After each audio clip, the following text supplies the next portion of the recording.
All of these identity cards were issued under different names to the same man.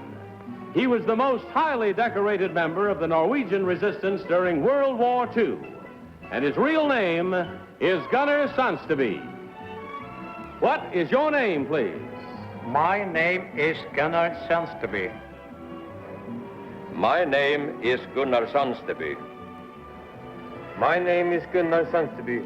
Only one of these gentlemen is the real Gunnar Songsteby. The other two are imposters and will try to fool this panel. Tom Poston, Peggy Cass, Orson Bean, and Kitty Carlisle on To Tell the Truth. To Tell the Truth is brought to you this evening by Green Mint, the fresh chlorophyll mouthwash that gives you a clean taste of confidence. Green Mint. And now here's our host on To Tell the Truth, Bud Collier.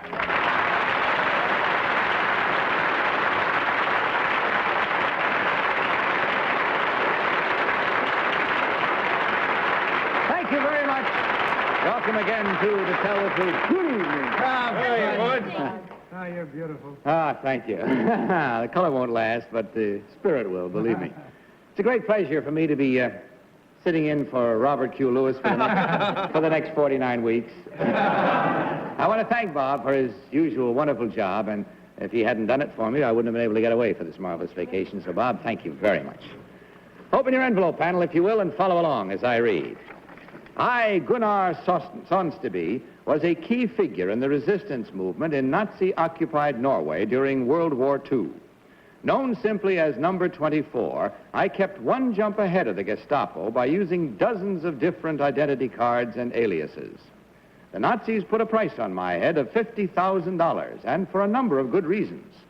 I set up 3 different systems to help hunted men escape from Norway.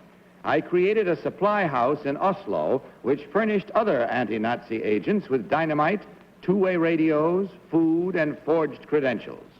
I blew up the entire Kongsberg munitions factory, which was protected by landmines, dogs, and police guards. In broad daylight, I captured all of the Nazi secret records in Oslo, including a 1,400-pound safe and half a ton of documents. With one suitcase full of explosives, I blew up 44 German aircraft. I am the most highly decorated member of the Norwegian resistance. Signed, Gunnar Songsteby.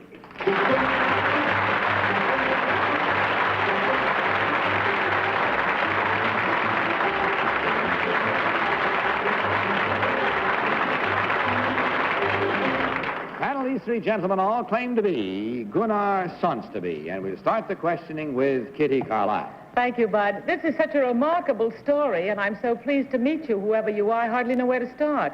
How did you happen to to capture a 1,400-pound safe? What number? Number 3. And what was in it? Well, it was a lot of stuff that belonged to the underground that we carried out. How did you carry it out? Well, we were quite a few men that carried it out. Number 2, you blew up 44 German aircraft with a suitcase of explosives. How did this happen? We just took the explosives there and blew them up.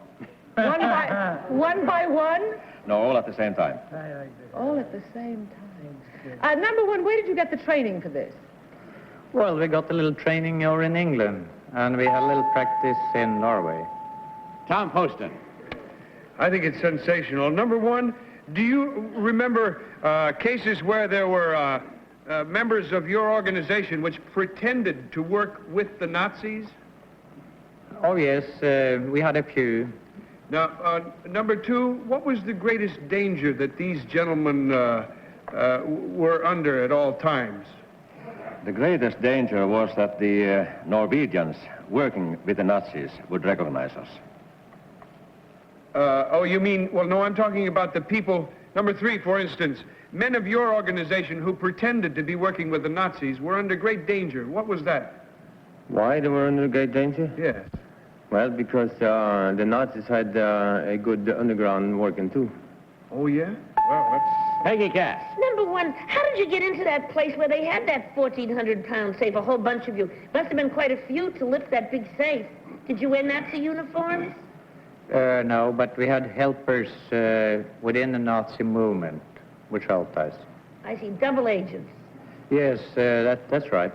Thank you. Number 3, with that one suitcase of explosives that you blew up the 44 planes with, were they all in a big hangar or something? It was the motors that was there. The motors. You destroyed all the motors. I see. Number 2, how did you recruit people into this spy network of yours? Only through our own acquaintances. I see. Well, number 3, are you originally from Oslo? Yes. Well, Orson Bean. Thank you. Number 24, number 1. You don't mind if I call you number 24, do you? Well, that's all right. Thank you. Why, when you used aliases, were you known as number 37 or number 16? Or... No, we used only names. I used only names. Yeah. Well, why were you number 24? That was your number in the underground? Well, it happened that I came over to Stockholm very early in the war. Yeah. And I wanted to do some intelligence work for the British legation. I wanted to run their office in Oslo. Oh, all right. So then I got my number over in Stockholm. That's more than I want to know, number 1. Number 2. That's it. Time for you now to I had mark such your good ballots. questions. So mark them at once, without change, and of course without any consultation. Just vote, if you will, now, for number 1, number 2, or number 3. And our team of challengers will, of course, receive $250 for each and every incorrect vote. All ballots are busily being marked, and it has been done. So, Tom, for whom did you vote? I voted for number 1. It was my understanding that one of the great dangers that a double agent suffered, a man who pretended to work with the Nazis, was that his fellow Norwegians might kill him out of pique. So, number 1 might have known that if I'd asked him. Peggy Cass. Well, you know, if you have to be a spy, you have to be sort of look as though you could be anything. Now, I can imagine that number 3 could be a plumber or a general. He's got that kind of a face that would pass. Orson Bean. That's ridiculous. I'm leaving the show, friends. Make up your own reasons and leave me alone. I voted for number 3 because he has such a distinctive face that he could only be a spy, I think. Kitty Carlisle. I voted for number 3 because although it may well be number 1, I think you have to be pretty strong to get a 1,400-pound safe out, even if you have helpers. And number 3 looks about the strongest. Well, the votes are all in and the reasons given. Mine's made up. We'll find out now how near to the truth we've come as we learn which one of these gentlemen, in truth, is Gunnar Songsteby. Will the real Gunnar Songsteby please stand up?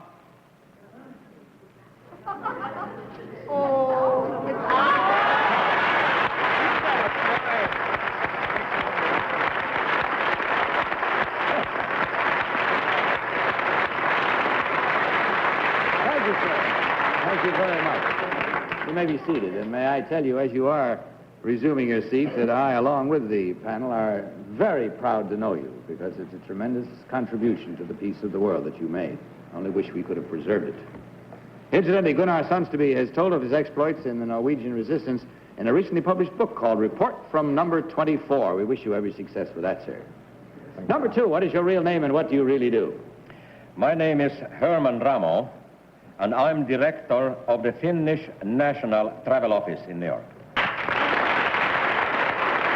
Thank you, sir. And number 3, you got most of the votes just for carrying a heavy safe. What is your real name and what do you really do? My name is Art Topol. I'm the coach for the United States ski jumpers.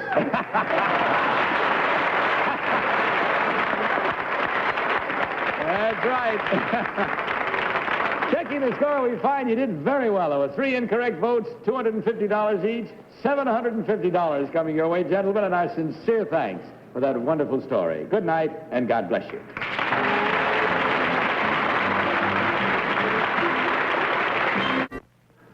Sorry we didn't have more time to explain why Peggy was screaming when we introduced number 3. You know who it was, really, don't you? Sure, that's Art Toko. He's one of the most famous ski jumpers in the whole world. He certainly is. Superstar And ski jumper. and champion. He certainly is. All right, let's meet our next team of challengers.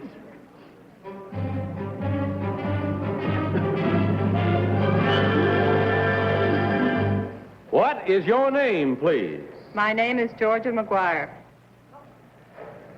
My name is Georgia McGuire. My name is Georgia McGuire. Panel, follow along with this next story in the next envelope. I, Georgia McGuire, have a deep affection for the San Francisco Fire Department. I come by it naturally since both my husband and my father-in-law are firemen. For years, the firehouses of San Francisco have been famous for some of the finest cooking in a city well known for its good food. Each firehouse has amateur cooks who, on a budget of $1 a day per man, prepare gourmet dishes of great originality and elegance. I have written a book called San Francisco Firehouse Favorites. I visited most of the city's 50 firehouses, collecting such recipes as Dust Bowl Soup, Engine Company number 23, Spinach Stuffed Pork Chops, Truck Company number 5, Crab Chopino, Airport Rescue Company number 3, and even a special spaghetti sauce created by Fire Chief William F. Murray. Two of the companies have been so carried away with the idea of gourmet cooking that they grow their own fresh vegetables in a garden behind the firehouse. But alas, many a superbly prepared meal has been left cold and untouched on the table when the fire bell called the men to a 3-alarmer just as they were about to dip in. Signed, Georgia McGuire.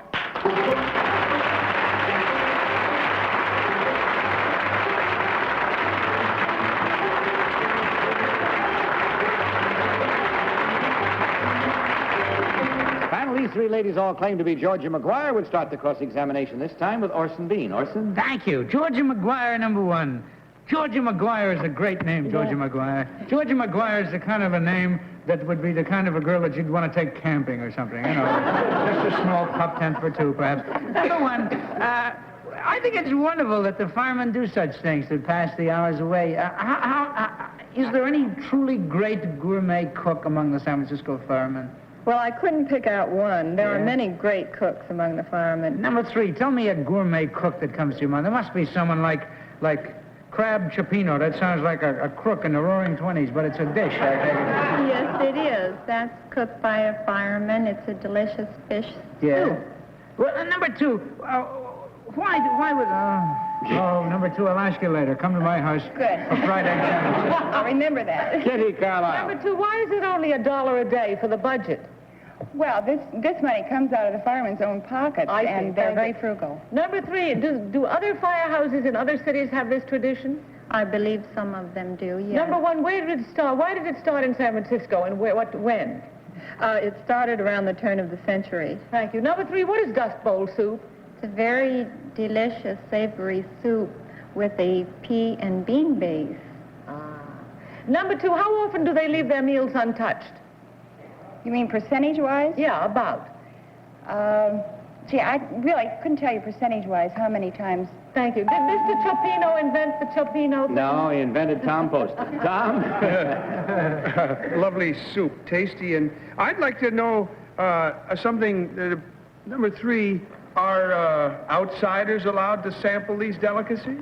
Occasionally, yes, especially if they know a fireman. Well, suppose they don't. Number 2, on what other occasions might they be allowed to taste these delicious confections? Well, the firemen also cook for different groups and organizations outside the fire department. They might be asked to come in and cook one of their specialties. Well, no, number 1, no customers, right? These are for No for the firemen themselves. Fire buffs occasionally, but... Yes. Tell me, number 1, do we have such things in New York City? Peggy Cass, do we have such things in New York No, City? number 3, there's a salad called Green Goddess dressing, and it was invented by a hotel in San Francisco. Could you tell me which hotel? No, I'm sorry, I couldn't. Thank you. Number 1, how would you cook an abalone steak? Well, there are a number of ways of cooking the steak. One is to broil it, Well, and what a do you have very to do good way to is it to first? barbecue. What do you have to do to it first, though, before you cook it? It has to be pounded. Thank you. Number 2, what size are Olympia oysters? They come in different sizes. All depends on the region. Thank you. Now, number 3, do your firemen have to buy their own stoves, or does the fire department cough up for that? No, their stoves are provided. Thank you. That's it. Time for you now to stop your salivary glands from salivating and mark your ballots. Mark them at once without consultation and without change. Vote for number 1, number 2, or number 3. Hard. All right. All ballots are marked. Tom, for whom did you vote? Boy, that was difficult for me. I thought they were all excellent, but I voted for number 3. There was a proprietary interest in her feeling about these guys cooking out there. Peggy Cass. No, I just really think it's number 1 because Olympia oysters are only as big as your thumbnail, and they have them in San Francisco. And you do have to beat an abalone to death. And also, green garlic was invented, I think, by the Palace Hotel in San Francisco. Orson Bean. I'm not surprised. I've never eaten abalone. Beat it to death. Well, number 1 knew about the pea and bean soup, but... Number 3. Number 3 knew about the pea and bean soup. That's what I meant to say. I just want to say they're listening. However, I voted for number 1 on the grounds that she looks like a San Francisco girl. She does. She does. It's a funny thing. Huh? Kitty Carlisle. Well, number 1 knew about the abalone, and I do think that Olympia oysters only come in one size, but I like the way number 3 told me about the pea and bean soup. Very well, that's it. So the vote's in again, and mine's all made up. We'll find out now which one of these 3 charming ladies is, in truth, Georgia McGuire. Will the real Georgia McGuire please stand up?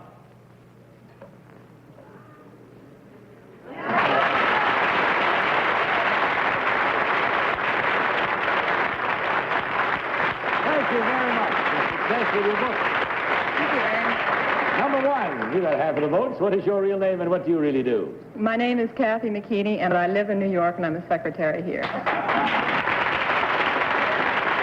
Thank you. And number 2, what is your real name and what do you do? My name is Pat Dowd, and I'm a registered nurse.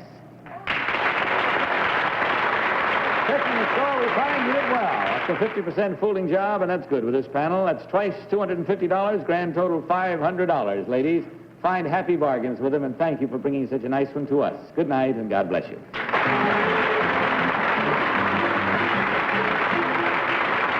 And now let's meet our 3rd team of challengers.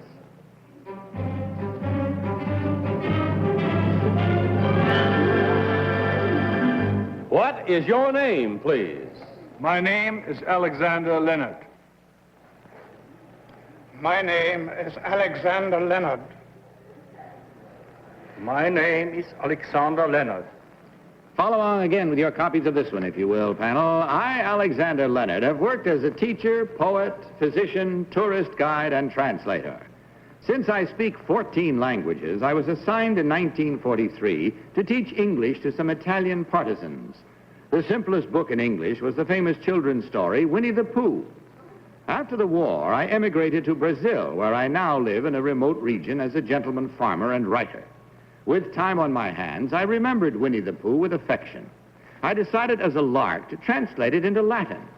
Piglet became Porcellus, rabbit became Lepus, and the title became Winnie the Pooh. Although I originally published the book at my own expense, it has since amazed the literary world by selling more than 150,000 copies. It has become the first bestseller in Latin since a book called The Gallic Wars was written some 2,000 years ago by Julius Caesar. Signed, Alexander Leonard. Very well, these 3 gentlemen all claim to be Alexander Leonard, as you heard, and we start this questioning with Peggy Cass. Peggy? Thank you. Number 3, what is a heffalump?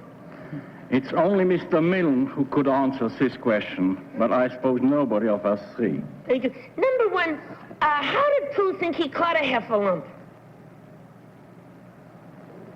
How did Winnie the Pooh think that he caught a heffalump? In what? I believe it was... I forgot. I really forgot. I'm sorry.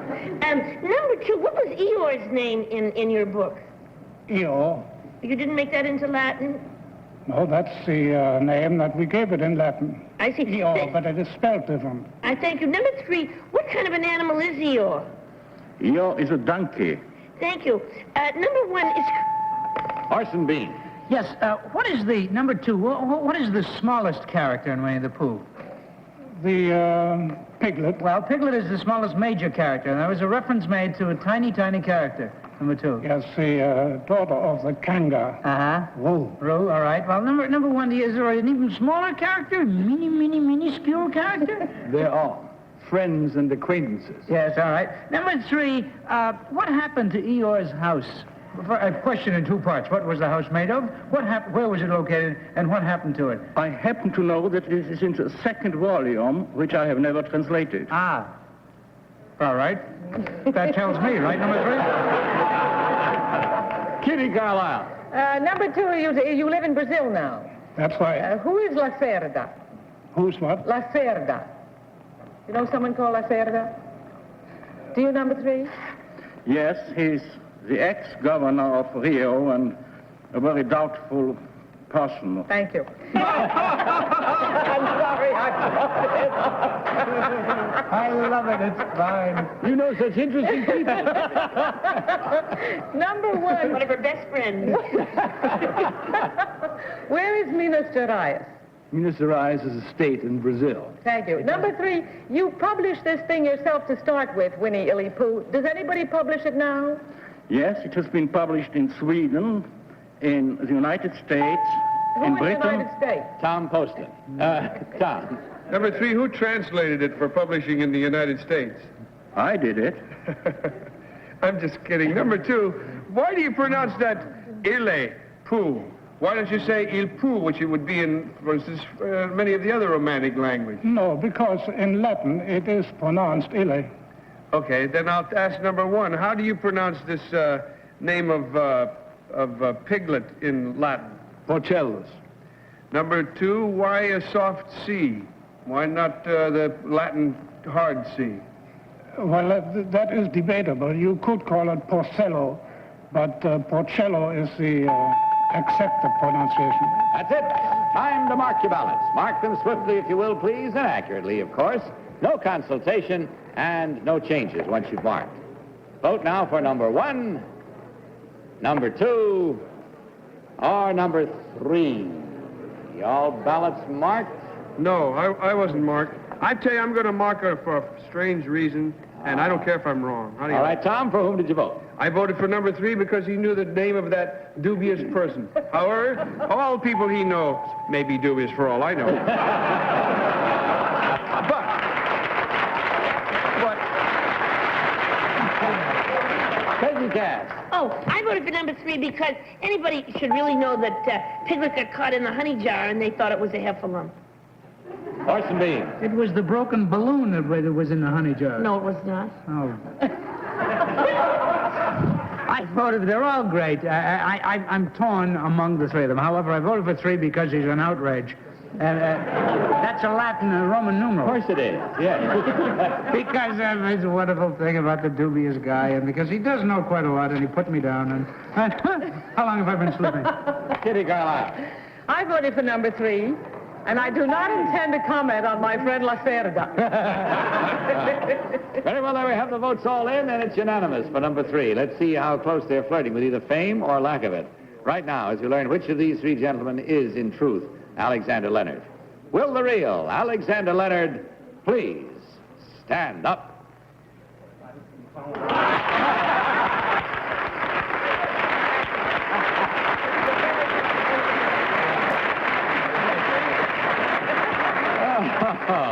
Dr. Leonard has recently been visiting scholar and lecturer in Latin at Monmouth College, Monmouth, Illinois, where he is... I have his book, and it's an absolute delight, your book. It's marvelous. Bring it out and read it to us in Latin. Oh, well, I've read it 3 times through already. I have a trust. Number 1, what is your real name and what do you really do? My name is Heinrich C. Ors Pellavicini, and I am a life underwriter for the Penn Mutual Life Insurance Company. Thank you, sir. And number 2, what is your real name and what do you do? My name is Walter Grody, and I'm a certified handwriting analyst.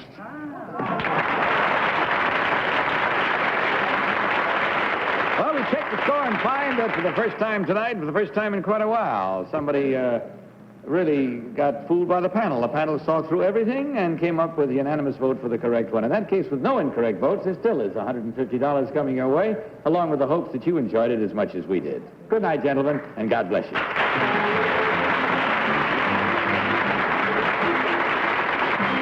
Tom Poston won't be with us next week. He'll be at the Point Siena Playhouse in Palm Beach, Florida, starring, I guess, in The Well-Dressed Liar. Marvelous play. And sitting in for Tom will be our old friend, the star of the Broadway hit Cactus Flower, Mr. Barry Nelson. That's all the time we have for tonight, panel.